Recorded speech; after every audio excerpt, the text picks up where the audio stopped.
Привет, меня зовут Лена. Я готовлю ПП-десерты без сахара. Один из популярных вопросов под моими видео – чем заменить рикотту в десерте? Видео с 3 вариантами замены рикотты, которые в 2 раза дешевле самой рикотты, уже есть на моем канале. А сегодня я покажу вам, как приготовить 2 варианта замены рикотты без лактозы.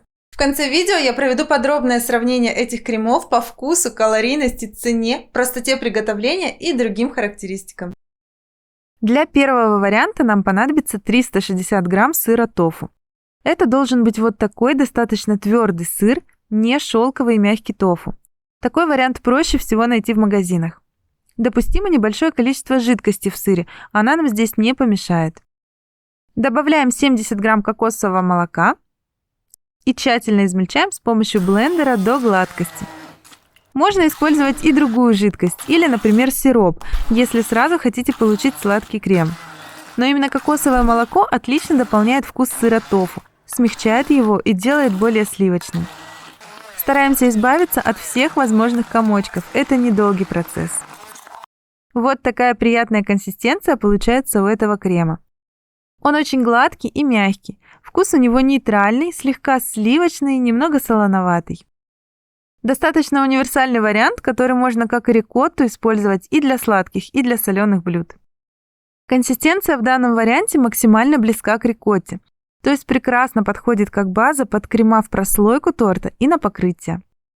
Но для покрытия я бы все же добавила меньше жидкости, чтобы крем был чуть погуще. Если же добавить больше кокосового молока, то консистенция будет ближе к мягкому творогу.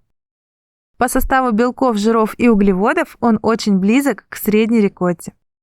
Только углеводов меньше, всего 1 грамм на 100 грамм, а белка больше, целых 12 грамм.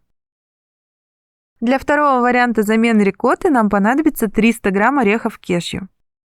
Орехи хорошо промываем, а потом заливаем холодной питьевой водой и оставляем на 4 часа замачиваться.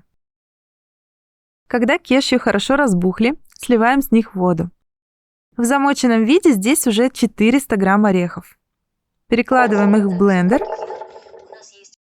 и добавляем 70 грамм кокосового молока. Тщательно измельчаем до состояния пасты. Здесь уже удобнее воспользоваться блендером-стаканом или с чашей и S-образным лезвием.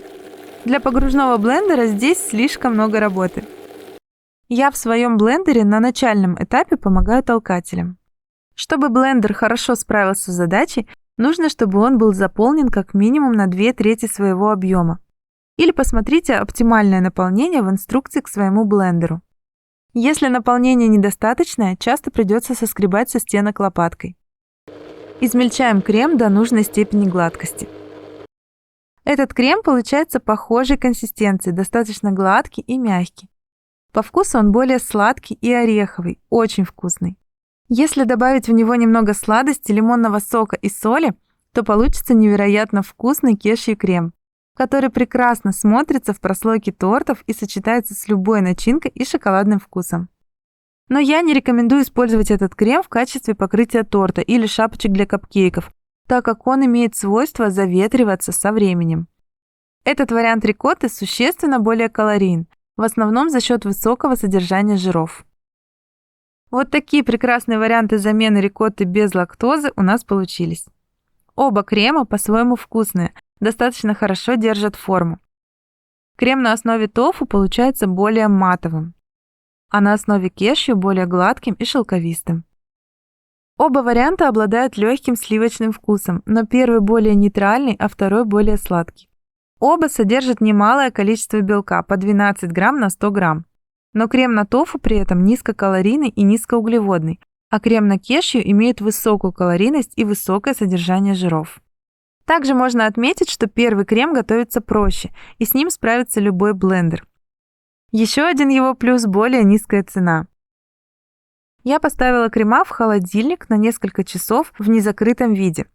Посмотрите, крем на тофу не заветрился и сохранил свой внешний вид. А крем на кешью заметно заветрился, так что для покрытия тортов и капкейков можно порекомендовать только первый вариант. Спасибо за лайк, готовьте с удовольствием, готовьте красиво и радуйте своих родных и близких полезными десертами. Пока!